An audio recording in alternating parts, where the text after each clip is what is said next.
selalu setia, memenuhi keperluanku.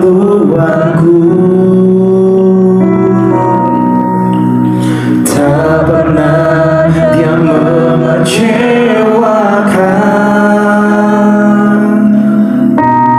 Yesusku tak pernah gagal. Sekali lagi sama-sama, penolong yang selalu setia, penolong yang selalu setia,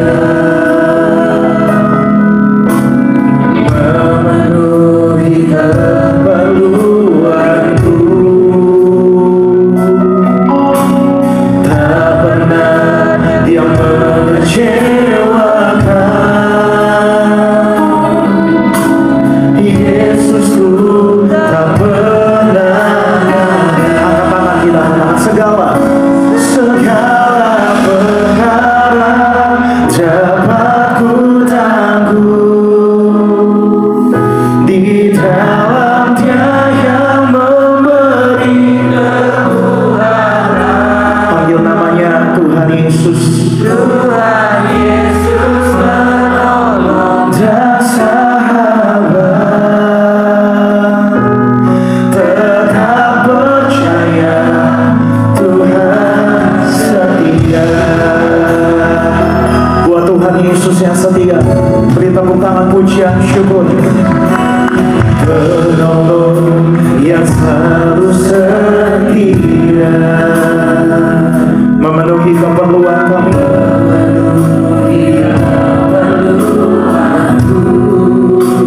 Ini yang kami percaya, tak pernah Dia mengecewakan.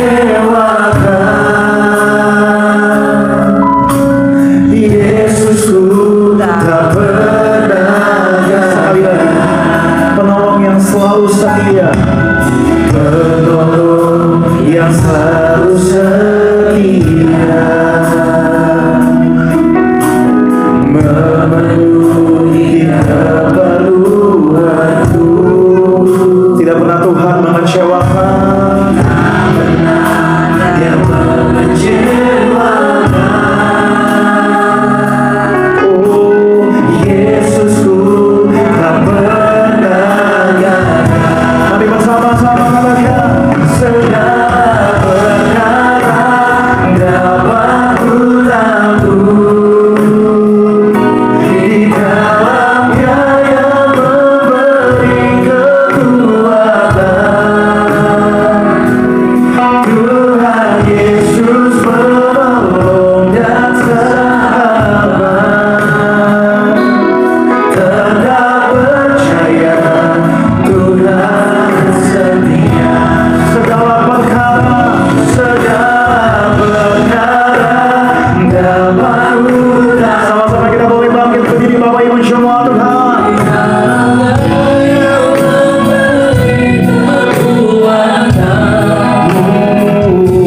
Tuhan Yesus menolong dan sahabat. Tetap percaya Tuhan setia. Oh, segala perkara dapat ku tangguh di dalam Dia yang memberi kekuatan. Panggil nama Tuhan Yesus. Tuhan Yesus menolong dan sahabat. Tetap percaya Tuhan setia. Sambil angkat kedua tangan setia, Bapak Ibu sama-sama. Kami bersyukur, kami berterima kasih Tuhan buat anugerah Tuhan, buat kebaikan Tuhan. Ini ucapan syukur, ini rasa terima kasih bagi Tuhan. Kami muliakan nama Tuhan, kami agungkan nama-Mu. Kami bersama-sama berdiri, angkat tangan kita, katakan segala perkara dapat ku tangguh. Amin. Percaya sama Tuhan. Di dalam Dia yang memberi hanya Yesus yang setia. Tuhan Yesus. Sama-sama buka hati kita dengan iman. Tetap percaya. Kita beri tepuk tangan di atas kepala kita, gereja dunia. Sama-sama. Segala perkara. Sama-sama kita buka lagi sambil firman Tuhan. Di dalamnya yang memberi kekuatan. Tuhan Yesus menolong dan tetap percaya, tetap percaya. Oh, segala perkara dapat kutakluk. Di dalamnya yang memberi kekuatan. Panggil nama Tuhan Yesus. Sama-sama kita buka, kita sebut firman Tuhan. Tetap percaya Tuhan. Sekali lagi sama-sama. Segala perkara dapat kutakluk. Di dalamnya yang memberi kekuatan. Tuhan Yesus menolong. Tetap percaya Tuhan. Silakan tetap percaya. Tetap percaya Tuhan setia. Tetap percaya Tuhan setia.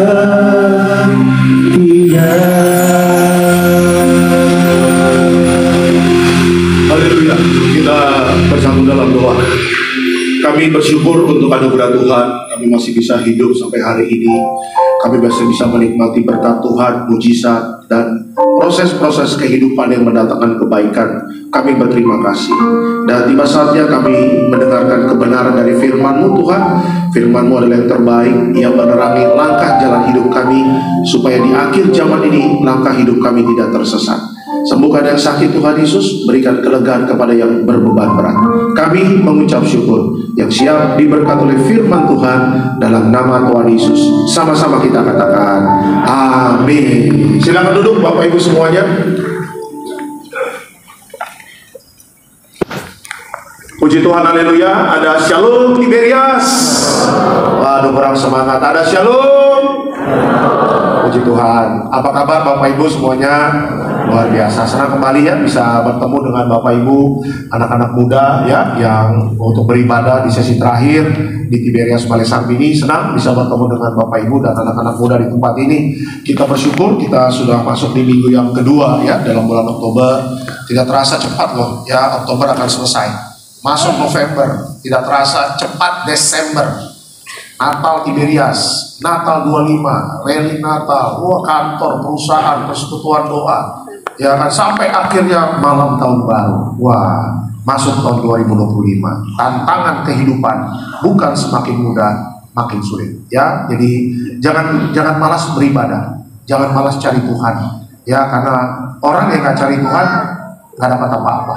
Ya, orang yang jauh dari Tuhan nggak dapat apa-apa. Ya, siapa yang bisa menjamin hidup kita di akhir zaman ini? Nggak ada. Ya, kita flashback sebentar 2 tahun yang lalu COVID. Siapa yang jamin hidup kita? Nggak ada. Ya, ujung-ujungnya Tuhan juga yang baik yang menolong kita. Amin ya. Makanya cari dahulu kerajaan Allah, dekat sama Tuhan, semua pasti akan ditambahkan. Itu dia. Oke, kita langsung masuk dalam kebenaran firman Tuhan. Bisa dikeluarkan judulnya. Judulnya adalah pilihanmu masa depanmu. Ya, pilihanmu masa depanmu. Kita pelajari dari Alkitab kita dari Ulangan 30 ayatnya yang ke-19. Ulangan 30 ayatnya yang ke-19. Silakan Pak. Demikian firman Tuhan. Aku memanggil langit dan bumi menjadi saksi terhadap kamu pada hari ini. Kepadamu kuperhadapkan kehidupan dan kematian, berkat dan kutuk. Pilihlah kehidupan supaya engkau hidup, baik engkau maupun keturunanmu. Oke. Slide selanjutnya. Ayat ini menunjukkan bahwa setiap pilihan yang kita buat memiliki semuanya ada konsekuensi. Tuhan memberikan kebebasan kepada manusia untuk memilih antara jalan hidup yang membawa berkat atau jalan yang membawa kutuk. Ada satu nasihat Tuhan kepada bangsa Israel melalui Musa. Tuhan katakan kepada Musa, Musa, ajarkan kepada bangsamu Israel yang sedang ada di padang gurun 40 tahun itu. Apa nasihat Tuhan kepada bangsa Israel? Bangsa ini mau pilih yang mana? Ya, mereka akan melihat ada dua pilihan. Pilihannya tentang pilihan kehidupan yang dimana ada kehidupan atau kematian. Di dalam kehidupan ada berkat, di dalam kematian ada kutuk. Itulah yang Tuhan ajarkan kepada bangsa Israel melalui Musa. Nah, Tuhan mau Bapak Ibu dan saya, kita hari ini belajar ya, bahwa kalau kita hidup hari ini, apa yang kita dapatkan sekarang, ya, apa yang kita bisa nikmati sekarang, itu kan ada keputusan-keputusan kita di masa lalu. Bapak Ibu, saya berdiri di sini di mimbar Tiberias. Itu adalah hasil dari keputusan saya 2004 untuk bertobat. Ya, kalau tahun 2004 saya punya pilihan tidak bertobat, ya, artinya apa? Saya tidak ada namanya pendeta Alexander Simanjuntak. Mungkin saya masih ikut teman-teman saya jadi mafia, Bapak Ibu. Ya kan, wah, mafia sana, mafia sini. Teman-teman saya yang belum bertobat, waduh, hidupnya sulit. Ya, dan kalau saya ketemu dengan saya, tolong bantu, tolong ini, kita udah kasih nasihat, ya, hidup sesuai dengan firman Tuhan nggak dilakukan, kita mau ngomong apa? Ya, makanya saya ingatkan Bapak Ibu bahwa hidup manusia ini ada pilihan. Ya, saya ulangi, saya 2004 saya memilih, saya pilih untuk bertobat. Ya, dan puji Tuhan, tidak gampang untuk hidup dalam pertobatan, tidak gampang untuk hidup dalam kekudusan. Dan akhirnya Tuhan bawa banyak hal, Tuhan izinkan diproses dalam hidupnya. Nah, makanya saya ingatkan kepada Bapak Ibu, ayolah pilih hidup sesuai dengan firman Tuhan. Kalau hari ini Bapak Ibu kita bisa menikmati berkat Tuhan, dan saya percaya, ya, dulu mungkin ada Bapak Ibu yang saya mau kerja keras deh, saya mau belajar benar. Ya, dan puji Tuhan karena kerja keras Bapak Ibu, hidup takut akan Tuhan, pekerjaan dan usaha ini diberkati. Tapi ada juga yang dulu nggak pernah belajar, ya, menyalahgunakan anugerah Tuhan dan segala macam, akhirnya hari ini tidak mendapatkan apa-apa. Ya, makanya saya ingin ingatkan Bapak Ibu, ya, hari ini Tuhan masih memberikan nafas kehidupan sama kita. Itu artinya apa? Masih ada kesempatan untuk kita dipulihkan sama Tuhan. Amin, ya, masih ada. Ya, saya banyak bertemu dengan jemaat Tiberias yang dulunya kacau-kacau hidupnya, ya, dulunya jauh dari Tuhan. Tadi saya bersyukur Bapak Ibu di Tiberias Metro Sultan ada anak muda, ya, yang kembali beribadah. Ya, dalam altar call dia katakan, Pak Alek, hari ini saya memulai lagi ibadah. Saya udah 2 tahun gak ke gereja, Pak Alek. Saya tanya, apa rasanya gak ke gereja? Kosong, gak dapat apa-apa. Ya, makanya saya katakan terus, ya, setia. Ya, pilihlah kehidupan. Saya katakan begitu. Ya, kalau engkau pilih kehidupan, kalau engkau memilih hidup sesuai dengan firman Tuhan, ya, saya percaya hidupmu pasti Tuhan pulihkan dan Tuhan berkati. Ya, hari ini tidak ada perkara mustahil bagi Tuhan. Ya, apa yang Bapak Ibu cita-citakan, apa yang anak muda doakan hari ini, ya, jangan pernah takut. Teruslah beriman, teruslah bermimpi, teruslah berharap. Yang penting hari ini pilihanmu adalah masa depanmu. Nah, kita tadi mengatakan apa? Ya, pilihlah kehidupan supaya engkau hidup, baik engkau maupun keturunanmu. Ya, bapak-bapak, pilihlah hidup sesuai dengan firman Tuhan, Pak. Supaya istrimu dan anakmu bisa melihat berkat Tuhan tercurah di dalam rumah tanggamu. Bukan hanya istri dan anak, keturunanmu diberkati Tuhan, Pak. Kemarin dalam penyerahan anak, Bapak Ibu, ya, ada suatu pasangan suami istri bawa anaknya. Kasihan, anaknya tiap bulan masuk rumah sakit. Tiap bulan masuk rumah sakit. Udah keluar rumah sakit, bulan depan masuk rumah sakit. Ada aja sakitnya, alergi lah, batuk, pilek lah, tifus lah, demam berdarah lah. Ya kan, sepertinya udah kayak member rumah sakit, Bapak Ibu. Kalau kita kan member gym, ya, ini member rumah sakit, Bapak Ibu, ya kan. Kita kan mungkin member restoran, dia member rumah sakit. Ya, akhirnya suami istri itu datang penyerahan anak, kita doakan. Tapi istrinya tanya, Pak, kenapa ya anak saya tiap bulan itu masuk rumah sakit? Ya, setelah kita tukeran nomor handphone, ngobrol, dapatlah benang merahnya. Rupanya Bapak Ibu tahu, ya dari keluarga suaminya itu 3-4 ke atasnya, bahwa apa? Keluarganya ada dukun. Tuh bayangin dukun, main-main kuasa gelap, datu-datu, main okkultisme. Coba lihat Bapak Ibu, ya senior-seniornya main dukun, cucunya, keturunannya yang kena. Ya kan, makanya Alkitab mengatakan apa? Pilihlah kehidupan supaya baik engkau maupun keturunanmu. Ya kan, dulu mungkin opa-omanya, kakek neneknya main dukun, mungkin dia nggak tahu bahwa kutuk itu bisa turun-temurun. Ya, makanya bapak-bapak, kalau kau hidup sesuai dengan firman Tuhan, engkau tidak membawa kutuk di dalam rumah tanggamu, engkau membawa berkat di dalam rumah tanggamu.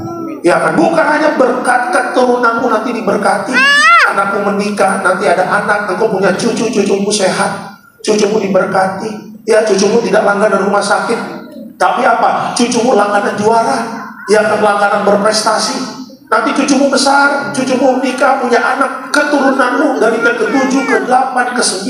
Ya, Alkitab mengatakan anak cucu orang benar tidak akan pernah meminta-minta roti. Ya, makanya saya percaya keluarga Kristen, keluarga yang diberkati itu dimulai dari suami untuk hidup takut akan Tuhan. Ya, yang kedua, ibu-ibu pilihlah kehidupan. Ibu-ibu hiduplah benar di hadapan Tuhan. Ya, supaya apa? Supaya rumah tanggamu itu atmosfer rumah tangganya baik. Ya, ketika ibu-ibu hidupnya sesuai dengan firman Tuhan, kau menjadi tiang doa bagi suami dan anak-anakmu. Lihat deh, bagaimana nanti pemulihan di keluargamu di semua aspek kehidupan terjadi. Ya, anak-anak pilihlah kehidupan, apalagi yang sudah bertumbuh dewasa, yang sudah tahu ngerti mana salah, mana benar, mana baik, mana tidak baik. Ya, anak muda, jangan ikut orang dunia. Ya, pilih hidup benar. Ya, supaya apa? Supaya kelak nanti masa depan terus diberkati, supaya kelak nanti kau dapat pasangan hidup yang baik yang Tuhan berikan. Kelak nanti kau berumah tangga, anak-anakmu juga anak-anak yang baik yang diberkati Tuhan. Ya, hari ini mungkin belum kelihatan apa yang akan terjadi, tapi jangan pernah meragukan apa yang Tuhan janjikan. Teruslah hidup sesuai dengan firman Tuhan. Pilihlah jalannya Tuhan. Saya percaya orang yang pilih jalan Tuhan, masa depannya akan baik, keturunannya akan baik, dan terus diberkati Tuhan. Amin. Kasih tepuk tangan yang meriah untuk Tuhan Yesus. Itu dia. Oke, kita langsung masuk dalam slide selanjutnya. Nah, belajar dari Alkitab, apa pilihan yang sesuai dengan firman Tuhan dan memberkati masa depan kita? Ya, apa pilihan yang sesuai dengan firman Tuhan dan memberkati masa depan kita? Ya, yang pertama, pilihan yang pertama adalah pilihlah Tuhan sebagai prioritas utama. Oke, pilihlah Tuhan sebagai prioritas utama. Yuk kita lihat Alkitab kita, Matius 6 ayatnya ke-33. Silakan Pak. Demikian firman Tuhan. Tetapi carilah dahulu kerajaan Allah dan kebenarannya, maka semuanya itu akan ditambahkan kepadamu. Oke. Slide selanjutnya. Ketika kita menempatkan Tuhan sebagai yang terutama dalam hidup kita, Dia akan memelihara segala aspek kehidupan kita. Pilihan untuk mengutamakan Tuhan adalah langkah pertama menuju masa depan yang diberkati. Nanti Bapak Ibu baca di Matius 6 itu ayat 30, 29-30 ya. Itu perikopnya berjudul tentang hal kekhawatiran. Bapak Ibu, apa sih yang orang dunia khawatirkan? Makan, minum, pakaian, ya, dan kehidupan sehari-hari. Alkitab juga menulis orang dunia mengejar itu. Mengejar apa? Mengejar berkat untuk makan, mengejar berkat untuk minum, mengejar berkat untuk pakaian, mengejar berkat untuk kehidupan sehari-hari. Coba lihat orang dunia sekarang, putus asa, stres, ya kan, dan bingung bagaimana siapa yang bisa menjamin hidup mereka. Tetapi lihat apa yang Tuhan katakan, ya, di Matius 6. Tuhan memberikan contohnya apa? Coba lihat itu burung di udara. Mereka tidak berusaha, mereka tidak bekerja, tapi kata Tuhan apa? Aku pelihara dia. Coba, terus Tuhan mengatakan apa? Coba lihat itu bunga di taman. Ya, mereka tidak bekerja, mereka tidak berusaha. Ya, tetapi aku dandani mereka cantik. Ya, apalagi Bapak Ibu dan saya yang diciptakan segambar dan serupa dengan Allah. Ya, kita sudah ditebus oleh darahnya. Ya, darahnya tercurah bagi Bapak Ibu dan saya. Berkat Tuhan rubah menjadi apa? Kutuk Tuhan rubah menjadi berkat. Nah, makanya bagaimana supaya aspek kehidupan kita di akhir zaman ini dipelihara sama Tuhan. Ya, bukannya kita nggak kerja, bukannya kita nggak berusaha, Bukannya kita nggak bisnis Bapak Ibu, tetapi lihat ketika kita mengutamakan Tuhan dalam hidup kita, apa yang dikejar oleh dunia, makan, minum, pakaian, ya kan, biaya kehidupan sehari-hari, itu Tuhan tambah-tambahkan untuk kehidupan kita sebagai anak-anak Tuhan. Ya kan, berarti apa? Berarti kita fix, anak Tuhan tidak kekurangan. Ya, berarti fix, anak Tuhan tidak utang-utang, tidak minta-minta. Ya, Bapak Ibu, Tuhan itu memelihara bangsa Israel 40 tahun di padang gurun loh. Coba Bapak Ibu cek di Alkitab. Bapak Ibu boleh gali itu Alkitab. Apakah bangsa Israel kelaparan di padang gurun? Oh tidak. Ya, apakah bangsa Israel kepanasan di padang gurun? Tidak. Apakah bangsa Israel kedinginan di padang gurun? Tidak. Makanya Tuhan kasih Musa nasihat, kasih tahu bangsamu, pilihlah kehidupan, pilihlah yang baik, supaya mereka dan keturunannya diberkati. Jadi kalau hari ini masa sukar kita hadapi bukan dengan ketakutan. Kita hadapi dengan apa? Kita memprioritaskan Tuhan di dalam hidup kita. Ya kan? Makanya jangan malas ibadah. Ada banyak orang Kristen berkatnya mau, ibadahnya malas. Ada banyak orang Kristen mujizatnya mau, cari Tuhannya nggak mau.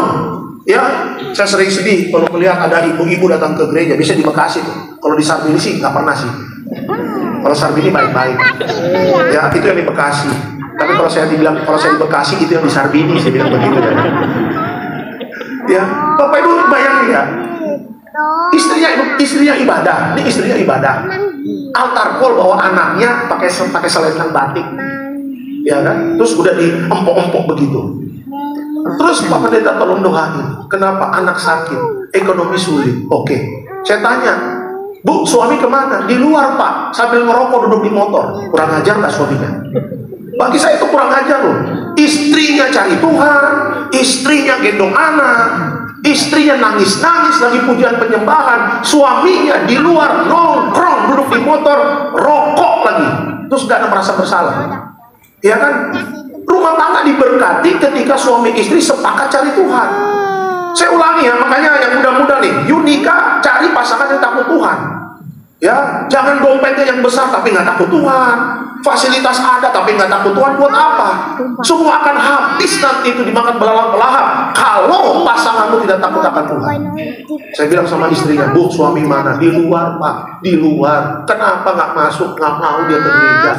Ya kan, dia duduk di sana Pak. Nanti paling kalau pulang dia tanya, pendeta khotbah apa?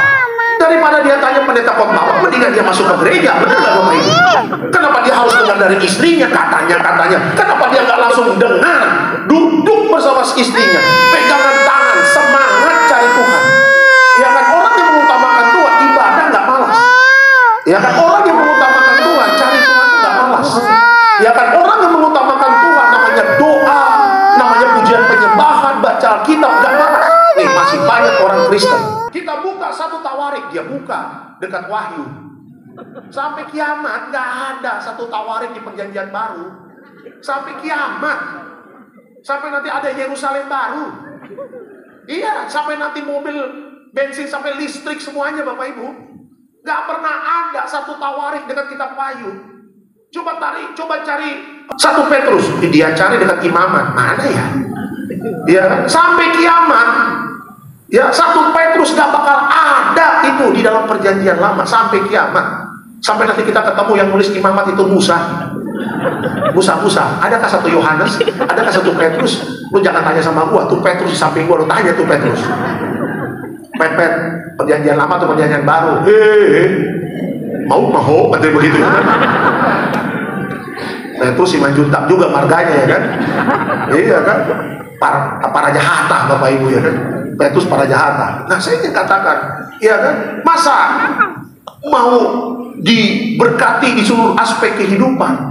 Dari yang catatan-catatan kecil aja tadi saya katakan nggak setia untuk melakukannya.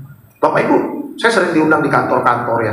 Kalau tengah-tengah minggu, kayak kemarin di Siagi Niaga tuh di Menara Sentraya ya dekat Blok M tuh hari Jumat kemarin. Kadang-kadang kalau beres ibadah tengah minggu di kantor, kita tuh ada yang kita langsung pulang. Kadang ada yang diajak makan juga. Ya kan, kalau diajak makan berarti dia mengerti, ada pengertian di sini. Puji Tuhan, berarti dia dijamah Roh Kudus, Bapak Ibu. Dia tahu pendeta jauh rumah, ya kan, macet-macetan, perut keroncongan, ya. yang upahmu besar di sorga, nah, ya kan, itu dia.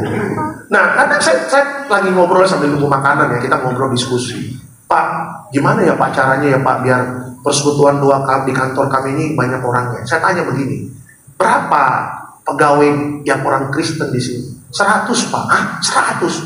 Kenapa yang ibadah cuma 12? Coba lihat. Ya kan? Total karyawannya yang Kristen udah didata sama pengurus 100, cepet. Tapi yang ibadah 12, kadang ibadah 13, nggak sampai 20 lah. Natal baru rame Bapak Ibu. Sama kayak di gereja dong saya bilang begitu ya kan. Iya kan, pohon Natal keluar dia keluar, pohon Natal masuk gudang dia masuk gudang juga Bapak Ibu. Ada Kristen Natal, ada. Iya, ada. Sisanya kemana? Ya Pak, mereka malas ibadah Pak, mereka lebih senang ke food court, ya ngerokok, nongki, nongkrong, ketawa-ketawa. Ya, coba Bapak Ibu bayangkan, cuma seminggu sekali relain jam makannya cuma 1 jam ibadah. Ya ekspektasi kepada Tuhan besar, tapi cuma ibadah di kantor 1 jam. Ya kan, nahan makan 1 jam, nggak meninggal dunia Bapak Ibu, nggak meninggal dunia, percaya deh. Justru lemak-lemakmu akan terus terkuras. Iya kan, pinggangmu makin kecil semakin banyak puasa, nggak rakus makan beneran. Iya kan, makanya saya katakan doain aja nama-namanya ini Bu. Ya karena banyak orang, jangankan di persekutuan doa, di gereja juga malas banyak orang ke gereja. Ya hari Minggu lebih senang maraton, ya kan, lebih senang Car Free Day. Ya Pak, minggu besok saya izin nggak ke gereja ya, saya mau Car Free Day. Saya mau goes, mantap. Rumah di mana? Kelapa Gading. Mau goes kemana? Kelapa Gading, Sunda Kelapa, naik sepeda. Haleluya. Sunda Kelapa, Serpong. Haleluya.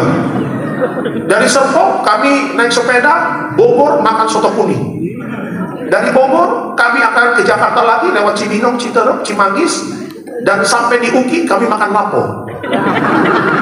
BPK Cililitan, ya kan? Nah dari Cililitan Pak, ya kan kami mau ke kami mau duduk-duduk Pak. Ya kami mau ke Monas Pak. Kami mau lihat itu Tugu Monas emasnya. Siapa tahu malam bisa kita rampok Pak, ada begitu ya kan? Nah malamnya Pak, baru kita pulang ke Kelapa Gading. Saya bilang sampai ke Kelapa Gading pasti masuk IGD. Nah saya bilang begitu. Coba Bapak Ibu bayangkan, apalagi yang pacaran sama beda agama, udah nggak pernah ke gereja. Oh itu tinggal tunggu tanggal main, masa sukar hajar mereka. Ya tinggal tunggu tanggal main. Emang masa sukar pilih-pilih orang? Nggak ada, semua digoncangkan. Mau yang punya duit sama yang nggak punya duit digoncangkan semua. Ya mau yang sekolah tinggi sama yang nggak sekolah digoncangkan masa-masa sukar. Ya satu Jumat kemarin ya, Bu Pak Pendeta tolong doain, saya jual properti. Asal mau ke notaris besok gagal, mau ke notaris besok gagal, asal mau closing gagal dulu. Ya kan, selidik punya selidik. Kalau lagi sulit baru cari Tuhan. Itu dia. Ya, jangan lagi sulit dulu cari Tuhan. Jangan lagi pas bokek dulu cari Tuhan. Ya, lagi cek ATM. Wah, haleluya, praise the Lord. Lihat ATM. Saldo 3 digit. Haleluya. Seperti tidur di rumahnya Bill Gates. Haleluya. Mantap. Lihat saldo berkurang, tiba-tiba keluar saldo turut berduka cita. Itu baru nangis-nangisan di depan. Segala perkara dapat ku tanggung. Saya tadi lihat ada yang nangis-nangis tuh, nggak nyanyi lagu itu. Segala perkara dapat ku tanggung. Itu lagi bokeh itu, pasti itu lagi bokeh.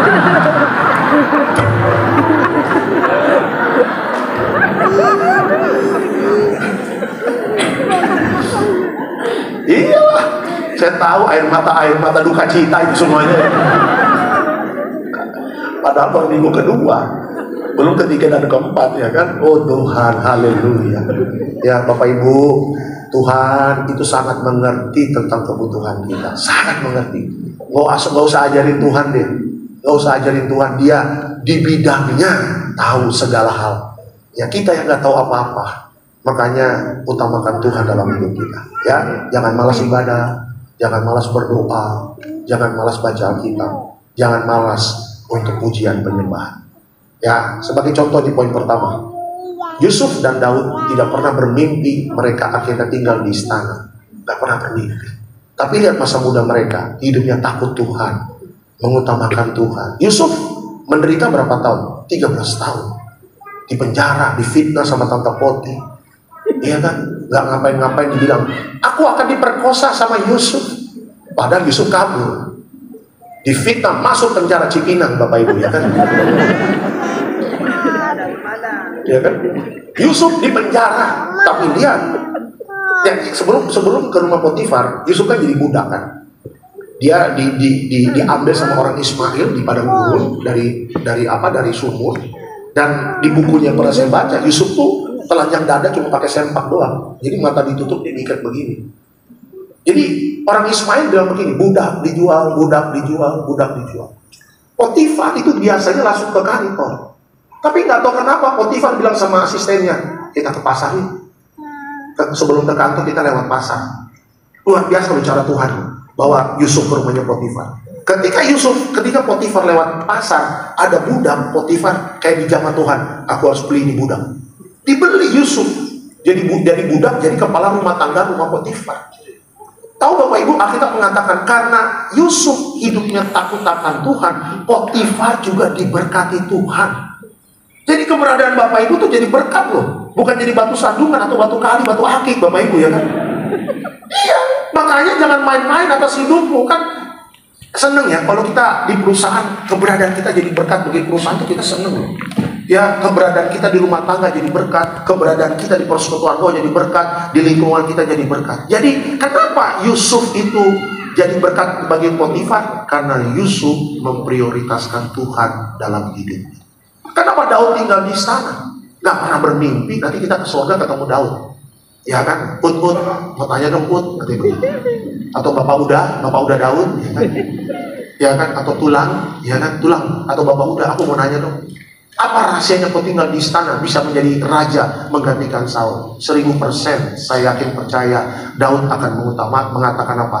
Aku memprioritaskan Tuhan di masa hidupku. Contohnya apa? Lagi jaga kambing domba, pujian penyembahan. Haleluya dengan kecapi. Makanya banyak Mazmur itu banyak tulisan-tulisan Daud yang sebenarnya kalau di Israel itu dinyanyikan. Coba kan kita bacanya, Tuhanlah gembalaku, takkan kekurangan aku. Ada tulisan Sela, dibaca juga Sela. Ngapain baca Sela? Sela nggak usah dibaca. Taat sih taat ya. Cinta firman ini firman. Tapi ada tulisan Sela nggak usah dibaca. Itu tuh kayak tarik nafas gitu loh, kayak spasi gitu loh. Tuhanlah gembalaku, Sela. Sela ini ya kan? Sela tuh gak usah dibaca. Itu tuh kayak spasi, kayak kita narik nafas. Karena kan mereka kan ada nyanyinya. Kan begitu-begitu. Iya tuh, ada nyanyi-nyanyi kan kayak every garden kan begitu kan? Kan begitu. Ada tulisan Sela biar mereka nafas dulu. Bukan dibaca, Sela ya kan? Akhirnya anak kita namakan Sela, Bapak Ibu ya kan? Wah ini Alkitabiah nih. Nama anaknya siapa? Sela. Hah, Sela. Nggak ada maknanya Sela. Aduh, kocak deh orang Kristen. Ya kan? Coba lihat Daud lagi jaga kambing domba ngapain? Nyanyi, pujian penyembahan. Ya, ayo dong. Mumpung masih bisa hidup nih. Ya, hidup kan nggak ada yang tahu Bapak Ibu sampai kapan. Udah sampai nyetir ke Cibubur, saya diam di mobil diam, nggak pasang lagu, merenung. Saya bilang sama Tuhan, Tuhan berikan saya umur panjang. Ya, istri masih muda, anak masih kecil. Apalagi nih yang baby mau lahiran Februari, terutama istri Tuhan, karena masih muda. Kalau saya mati nanti dia kawin lagi Tuhan.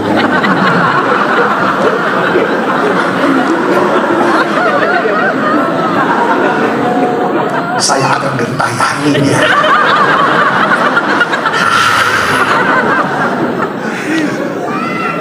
Aku gak rela.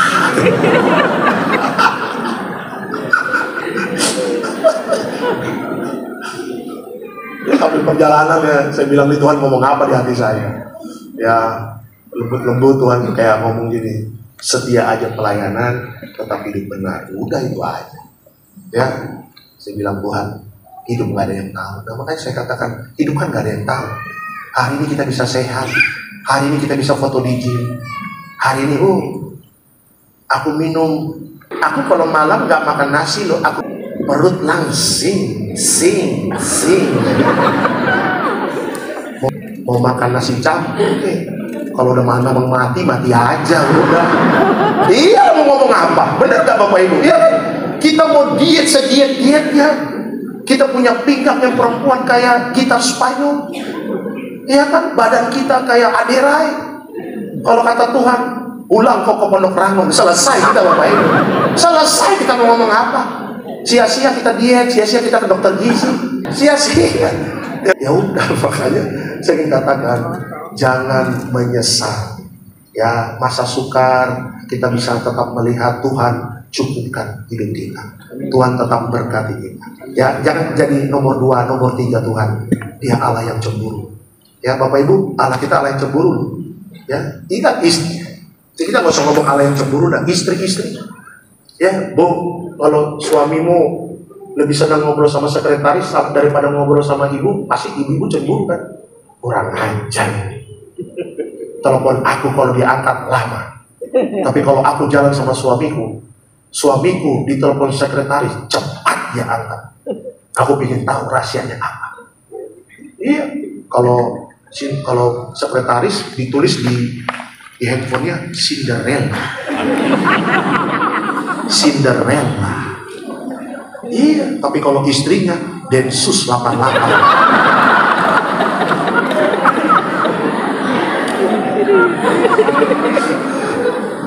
Atau enggak Kopassus. Kata istrinya, kurang ajar. Aku pengen tahu siapa itu Cinderella. Secantik apa itu dia Cinderella. Papa, aku mau ikut ke kantor. Ngapain? Enggak, aku mau ikut ke kantor. Aku pengen duduk-duduk di meja kamu, pengen merasakan kopi kapal api di kantormu. Ayo ikut aja. Dia datang. Pagi Pak. Tulis. Ini Cinderella. Diperhatikan sama istrinya. Ya, kalau suami pergi, istri masih pakai daster. Pulang suami, istri masih pakai daster juga. Mbak Koyo di sini satu. Makanya ditulis Densus 88 di handphonenya. Iya kan? Kata istrinya, pantas nih Cinderella. Minyak wanginya 10 meter tercium. Iya. Pakai baju putih merah, rok putih seperti bendera merah. Iya kan? Pakai apa? Pakai gesper yang ada bulat di sini. Impress. Jadi kelihatan gitu kan. Tapi kalau istrinya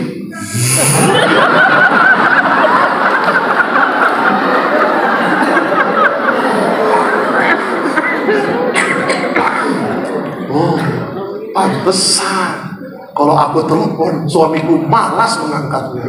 Cinderella cepat diangkat.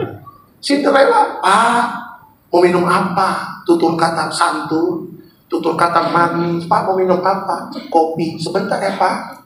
Pak ada panada mau? Boleh. Kalau istri, oi. Lu kira tukang cilok, oi. Pantesan suami tersinggung, panggil suami oi, ya kan? Oi, ya kan?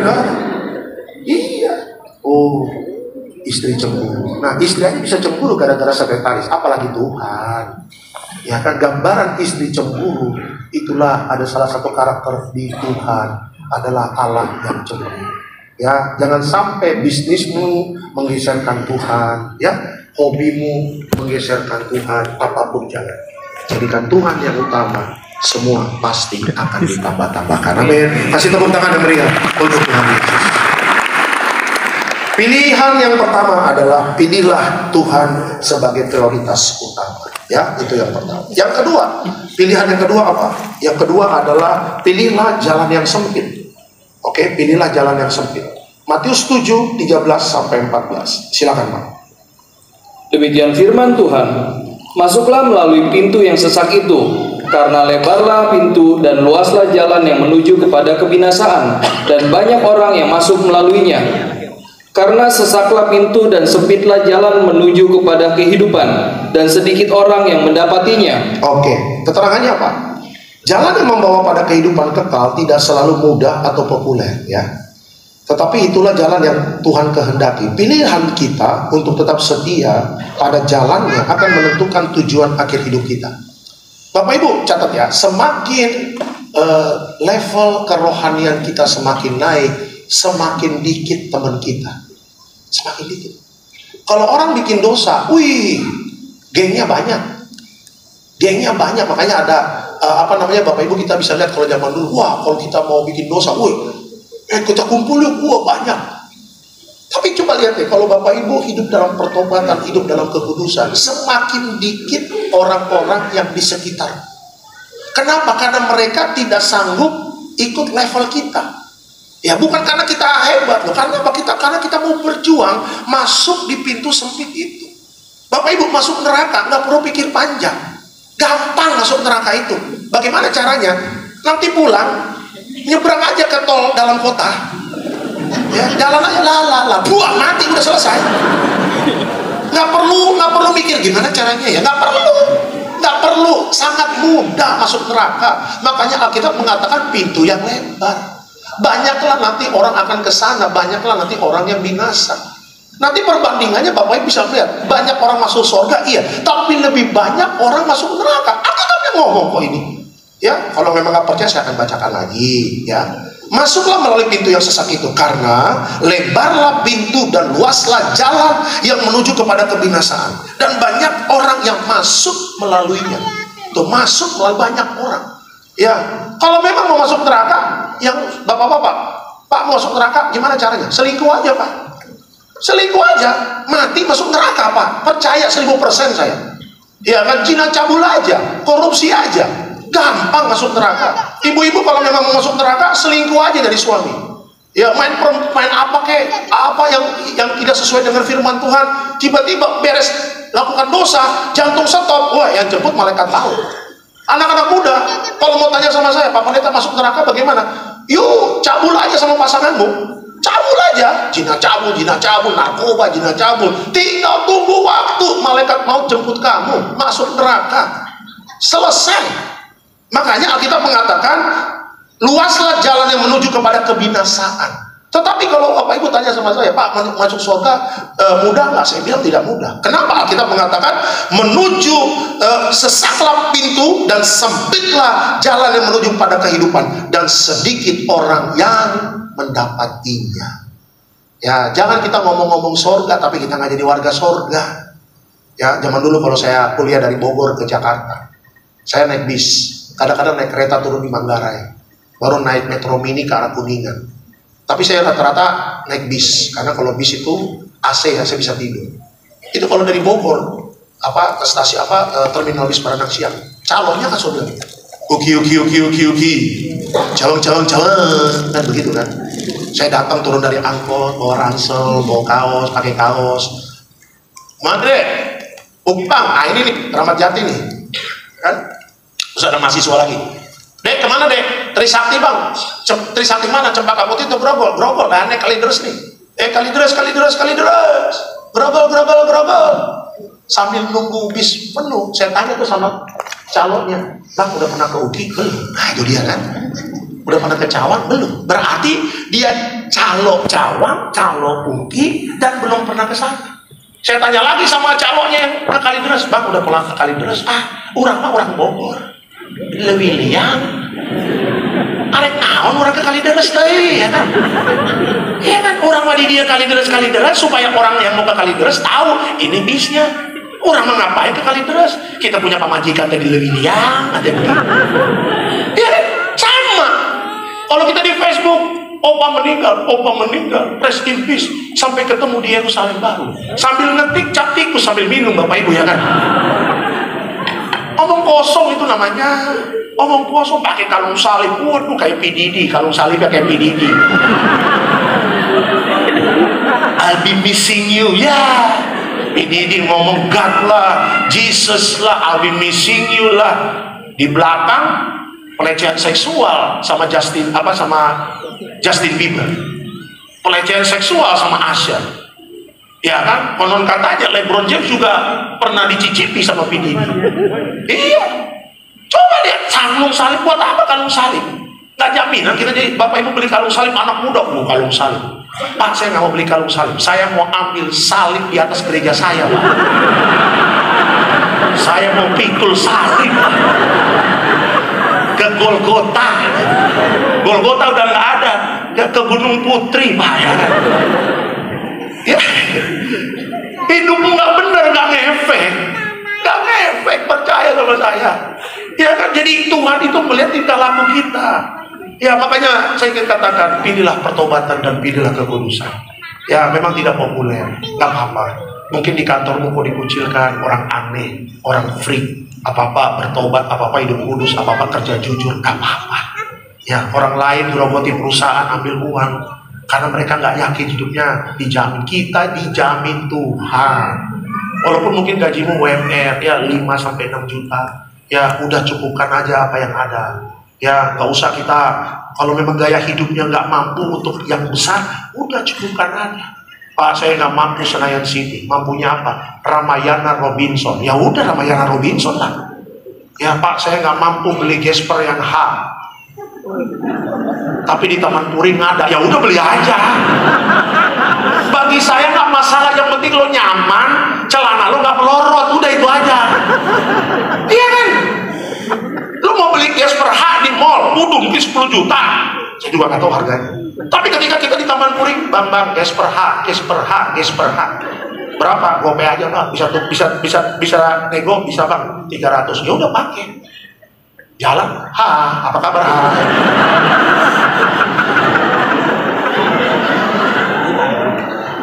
Ya, yang penting celana lo nggak melorot. Kalau saya sih orangnya nggak pusing kalau saya bener. Ya, saya pernah waktu itu Bapak Ibu ya, saya lupa bahwa saya lagi di Bogor tuh, saya lupa Gesper saya kemana nih? Kita mau pelayanan, celana agak melorot. Saya ambil Gesper bapak saya. Tahu Bapak Ibu Gesper papi saya kulitnya udah ngeletek. Bodoh amat saya mah, nggak pusing. Mau orang bilang ini ngeletek, nggak apa-apa. Yang penting namaku tercatat dalam kitab kehidupan. Ya udah. Ya kan, kasih tepuk tangan dong. Kalau saya sih orangnya nggak peduli beneran. Kalau saya mah I don't care lah. Yang penting masih bisa dipakai, mau merek apapun, ya kan? Yang penting masih bisa dipakai. Ya puji Tuhan masih bisa. Ya udah. Ya makanya saya katakan hati-hati. Ya kalau memang kita kemampuannya cuma sampai 2, ya udah, nggak usah dipaksakan. Pak, kemampuan saya sampai 10, ya puji Tuhan. Nikmati aja berkat-berkat Tuhan itu, tapi jangan dipaksakan. Ya, semuanya kita percaya ada waktunya nanti kita menikmati berkat Tuhan. Tapi yang paling utama, saya ingin ingatkan, jaga pertobatan dan kekudusan. Ya, jaga pertobatan dan kekudusanmu. Karena itu lebih penting daripada barang-barang berharga. Ya, suatu saat kita nanti jadi tetangga di surga. Amin. Kasih tepuk tangan yang meriah untuk Tuhan Yesus. Dan yang ketiga terakhir, pilihlah apa? Yang ketiga adalah pilihlah untuk mengampuni. Oke, pilihlah untuk mengampuni. Ya, kita lihat Efesus 4 ayat 32. Silakan Pak. Demikian firman Tuhan. Tetapi hendaklah kamu ramah seorang terhadap yang lain, penuh kasih mesra dan saling mengampuni, sebagaimana Allah di dalam Kristus telah mengampuni kamu. Oke, slide selanjutnya.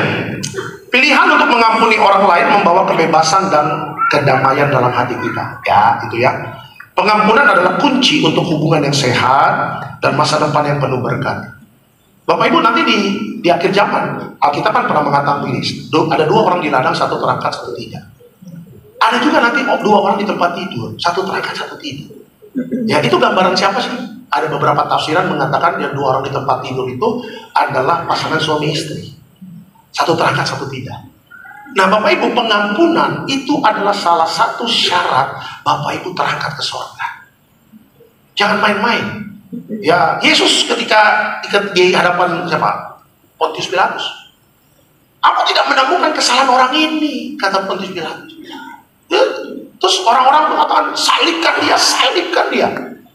Yesus melihatlah, ini kan orang yang buat tolong 5 roti 2 ikan.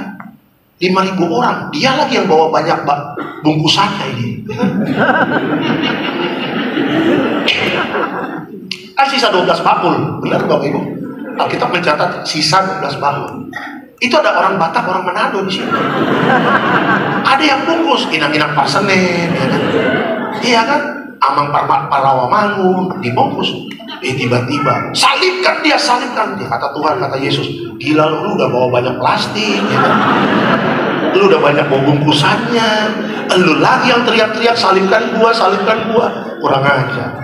Tapi apakah Yesus marah? Apakah Yesus bilang, Bapa, turunkan api seperti engkau menghancurkan kota Sodom dan Gomora? Tidak. Yesus bisa aja bilang sama Tuhan, panggil malaikat Mikael, tampar itu semua orang. Pasti mulutnya miring semua Bapak Ibu. Stroke. Bisa aja Tuhan mau Allah Yesus ngomong begitu. Apa dasar firman-Nya? Bapak Ibu tahu ketika Yesus di mana? Di Taman Getsemani jatuh takut, dia berdoa, siapa yang datang? Malaikat. Kasih kekuatan. Jadi kan artinya apa? Kalau Yesus bilang malaikat Mikael, Gabriel, tampar itu semua orang yang salibkan aku. Bikin gigi depannya rontok 2, ya kan? Itu kan? Bisa. Tapi Yesus tidak melakukan itu. Keren kan? Teladan kita Yesus, bukan PDD ya, ingat ya. Teladan kita tuh Yesus. Ya, lihat. Yesus mengatakan, ampunilah mereka sebab mereka tidak tahu apa yang mereka lakukan. Ya. Tiba-tiba 2 orang di tempat tidur, satu terangkat, satu tidak.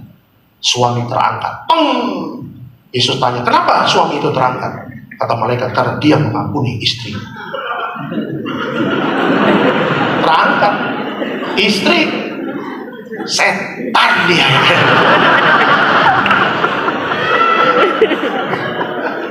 Istri dendam kesumat.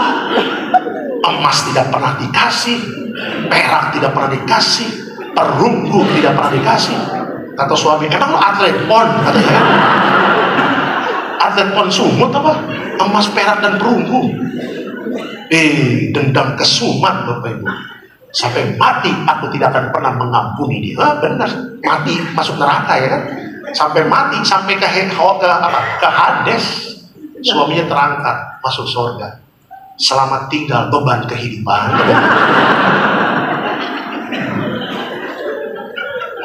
Istrinya beban kehidupan. Aku sudah mengampuni. Ya udah. Ya hati-hati ya, hati-hati. Kalau nggak mengampuni repot.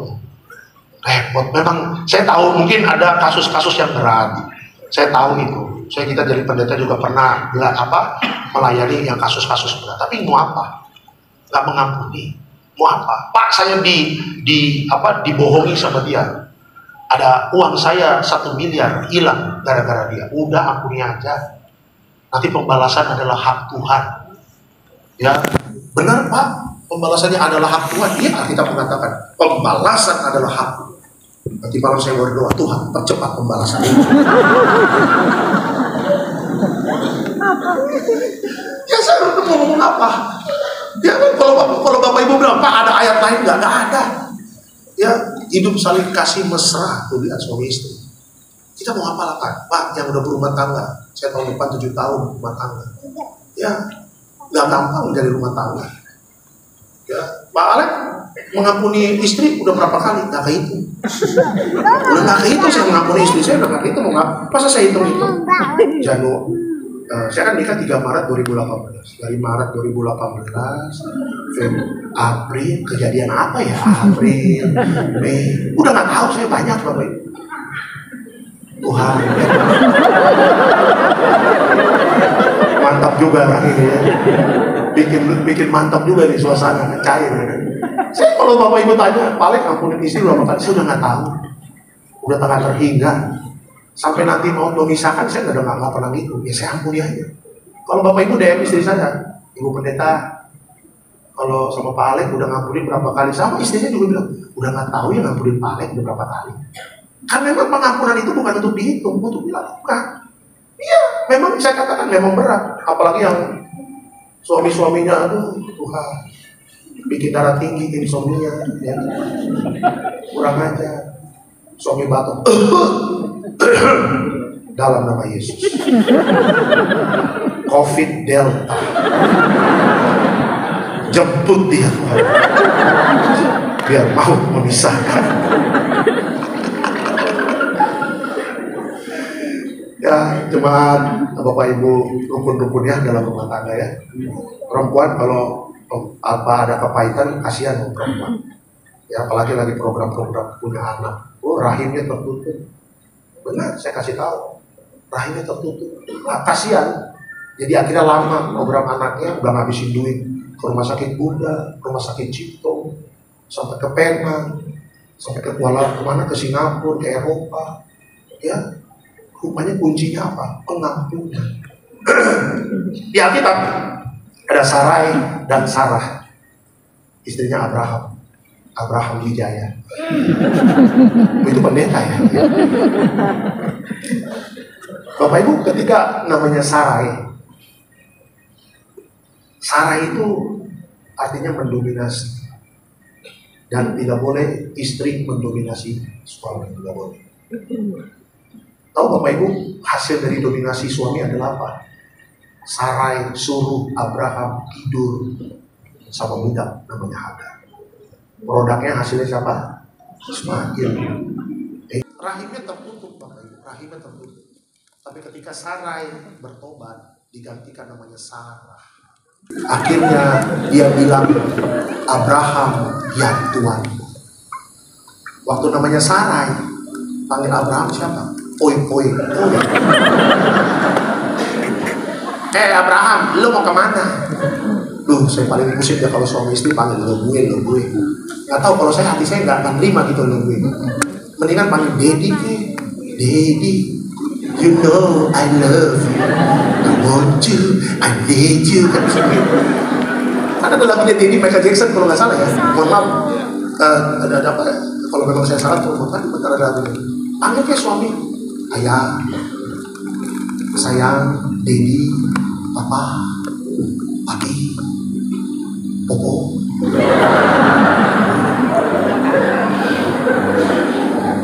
Ya kalau memang suami senang dipanggil popo, ya udah panggil aja. Kan ada nama-nama sayang, bener nggak? Iya kan, Babe.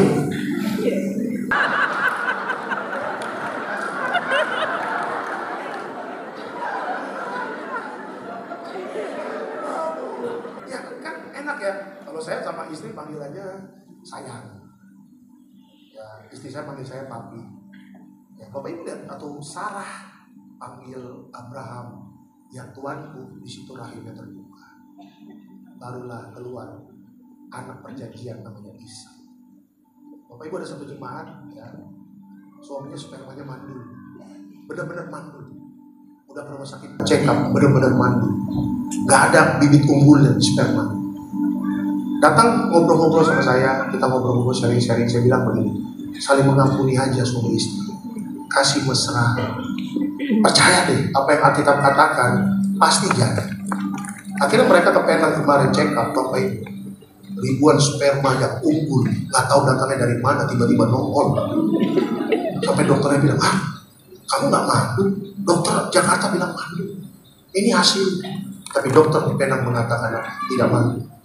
Ya, kalian siap program kita. Datangnya dari mana? Ya karena Pak jadi pelaku firman, saling mesra. Ya memang saya katakan nggak gampang mesra. Saya juga kadang-kadang sama istri mau mesra juga. Masuk angin. Ya.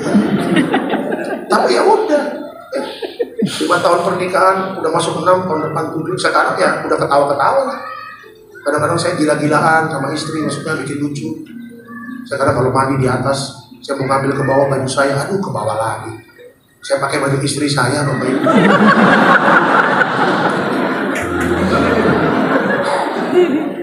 Ya kan, lampu kamar kan udah mati kan, lampu biari udah tidur-tidur. Saya pakai daster, saya panas ke bawah, pakai ambil baju saya. Ini aja gue pakai dah. Biar bikin lucu-lucu. Saya masuk, istrinya kan nggak tahu, dia lagi balik ke sini, karena kan lagi hamil, kan lagi balik ke sini. Bagaimana caranya supaya dia ketahuan? Saya tahu. Saya bilang, sayang, aku mau ngecas chargeran mana ya? Ada di situ, mana sih? Ya kamu nyalain lampu dong. Kan nggak kelihatan kalau gelap. Iya, ya saya nyalain lampu. Dia langsung, kok kamu pakai daster. Akhirnya ketawa-ketawa. Ya, kasih mesra. Kita bikin romantis. Ya udah, itu aja. Daripada dia bawa parang, bawa golok, Bapak Ibu ya kan. Satu RW kelihatan, woi. Pendeta Ali bawa golok ribut tuh ya kan. Wah, itu aib Bapak Ibu, aib. Apalagi saya pengurus RW lagi, pemuka agama Kristen. Ya, gitu. Udah, makanya ya sekarang udah ketawa-ketawa lah. Walaupun dalam proses dalam rumah tangga dulu memang tidak gampang. Ya, saling mengampuni ya. Bapak-bapak, ibu-ibu saling mengampuni. Anak-anak jangan ada kebencian sama orang tua. Jangan. Nanti susah hidupmu. Beneran nih. Alkitab mengatakan hormatilah orang tua. Ya, orang tua gak ada yang sempurna. Bener gak? Gak ada yang sempurna. Saya punya papa juga gak sempurna. Orangnya kan diem. Jakarta, Bogor, Jakarta, diem. Ini orang tua atau patung pancung? Kalau dulu boro-boro mau meluk. Ya, mami saya tahun ini 80 juga. 80 sama itu, 80 kuadrat dua-duanya. Iya. Kadang-kadang orang tua kalau makin tua kan sensitif ya. Kenapa nggak telepon? Kenapa nggak kasih kabar? Iya kan? Makanya tiap hari saya kadang sering nelfon, ini lagi apa? Lagi makan. Kamu udah makan? Belum nih. Kenapa belum makan? Ya kan lagi pelayanan. Oh iya ya. Main-main lah ke Bogor. Ya. Kadang kalau saya bawa anak saya sama istri saya, anak saya pulang sekolah langsung ke Bogor. Ih, happy-nya luar biasa. Ya, tidak ternilai dengan uang. Ih, cucu datang. Pak Hopu datang. Ayo kita mau makan apa? Makan bakso nih. Oke. Mami yang bayar ya. Tidak ada masalah. Oh, haleluya. Udah lama kan nggak ditraktir orang tua kan. Padahal makan bakso Solo doang di Bogor. Nah itu maksud saya. Mungkin anak-anak muda masih kepahitan. Tunggu kau dewasa nanti. Apalagi kau sudah berkeluarga. Ya, doakan orang tua mau umur panjang.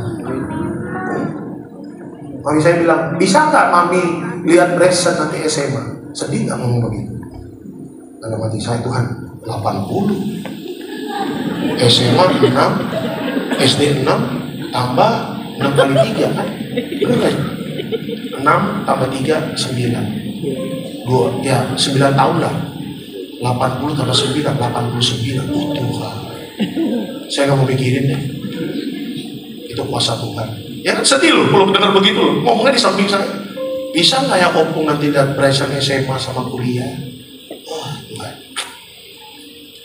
tolong dibantu Tuhan. Seperti Metusalah 900 Tuhan ya. Kan nggak mungkin juga kita minta Tuhan 900 umur mami itu kan nggak mungkin juga. Ya.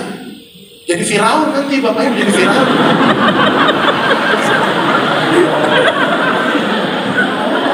Iya loh, sedih loh. Maksudnya ngomongnya di samping saya, kalau nggak dengar saya mah boleh saya. Ya kan? Bisa nggak lihat nih anak-anak nanti sampai SMP sampai SMA kan? Gimana hati nggak? Tuhan. Nah makanya mumpung masih hidup orang tua, hormati orang tua. Teleponin, kalau ada duit ajak makan. Ya. Ada berkat, beliin ke baju, tas ke, apa ke. Jangan beliin Pak, rokok udah habis, jangan. Lu mau bikin sumpahin mati itu cepat. Ya, saling mengampuni, amin ya. Saya mungkin ada tragedi apapun saya nggak tahu, tapi mengampuni lah. Ya, mengampuni itu sesuai firman. Lakukan saja. Mungkin berat, tapi ada upah di balik setiap firman Tuhan. Amin. Kasih tepuk tangan ya untuk Tuhan Yesus. Haleluya. Sebagai kesimpulan dalam khotbah saya, pilihlah Tuhan dan jalannya, maka kita akan mengalami kehidupan yang penuh damai, sejahtera dan masa depan yang penuh harapan. Selamat hari Minggu.